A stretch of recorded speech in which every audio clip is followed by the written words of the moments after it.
This video is going to explain the one sample hypothesis test for mu. So I'm saying that I have one sample, and based on that, I want to try and make a conclusion about mu, our fact. So when we read a problem, what's going to happen is that they're going to drop a fact on us. And that fact is mu, the population mean. Okay. Now what's going to happen is we're going to have a study, some research, a sample. And what we want to know is, does that sample support the mean? Or does it show that it's changed? Okay.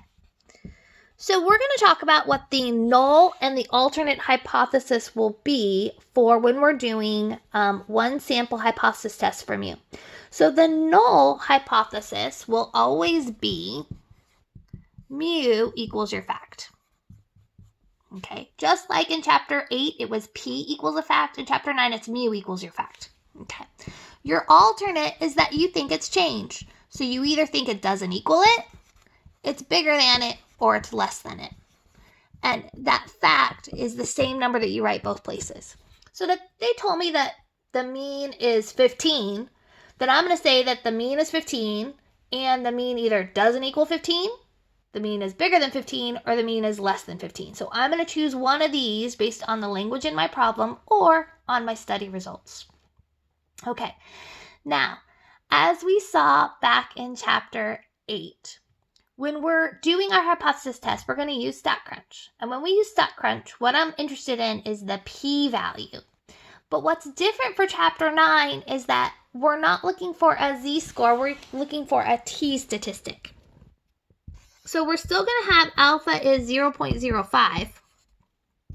But now I'm going to look at the t-statistic that StatCrunch spits out to me, along with the p-value. Okay, now you should be getting good at interpreting the p-value. What happens is that this p-value is going to tell me if I'm in the tail or not. Am I in the tail and I'm weird? Or am I not in the tail and I'm good to go? So what's going to happen is we're going to have our same conclusion of that if I'm less than 5%, we're going to reject the null. If we are bigger than 5%, we're going to keep it. And then my conclusion, I'm going to use the same sort of wording.